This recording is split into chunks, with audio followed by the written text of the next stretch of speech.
அனைவருக்கும் வணக்கம். எதிர்நீச்சல் தொடர்கிறது சீரியலில் இன்றைக்கி எபிசோடில் என்ன நடக்குதுன்னு தான் இந்த வீடியோவில் பார்க்க போகிறோம்.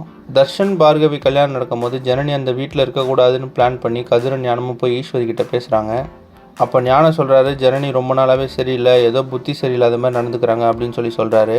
கதிரும் ஈஸ்வரி கிட்ட சொல்கிறாரு, ஜனனிக்கு இந்த வீட்டில் எது நல்லது நடந்தாலும் பிடிக்க மாட்டேங்குது, ஏதோ சொல்ல வரா ஆனால் சொல்லாமல் மறைக்கிறா அப்படின்னு சொல்கிறாரு. அப்போ ஈஸ்வரியும் சொல்கிறாங்க, ஜனனி நடந்துக்கிறது எனக்கும் குழப்பமாக தான் இருக்குது, அவள் ஏதோ என்கிட்ட சொல்ல வரான் ஆனால் சொல்லாமல் மறைக்கிறா, இது என்னன்னு பேசி நானே முடிவு பண்ணுறேன் அப்படின்னு சொல்லிட்டு ஜனனிக்கிட்ட பேசுறதுக்கு ரெடியாக இருக்கிறாங்க ஈஸ்வரி. இன்னொரு பக்கம் பார்த்தீங்கன்னா ராவணன் மதிவதனி வீட்டில் ரகசிய கேமரா வச்சு அங்கே நடக்கிறதெல்லாம் வாட்ச் பண்ணிட்டு இருக்கிறாரு. அதுக்கப்புறமா ஆதிகுணசேகரனுக்கு கால் பண்ணுற ராவணன் மதிவதனி வீட்டுக்கு ஜனனி போன ஃபோட்டோவை அவருக்கு அனுப்பிச்சிட்டாரு. இதனால டென்ஷனான ஆதிகுணசேகரன் நம்ம வீட்டில் இருக்க பொண்ணை முதல்ல காலி பண்ணுவோம், அதுக்கப்புறம் மதிவதனியை பார்த்துக்குவோம் அப்படின்னு சொல்லி கோவப்படுறாரு. இன்றைக்கி எபிசோடில் பார்த்தீங்கன்னா ஈஸ்வரி நந்தினி ரேணுகா ஜனனி கிட்டலாம் கேட்குறாங்க, பார்கவி வீட்டில் அவங்களுக்கு ரிலேஷன் யாருனா இருக்காங்களா அப்படின்னு கேட்குறாங்க.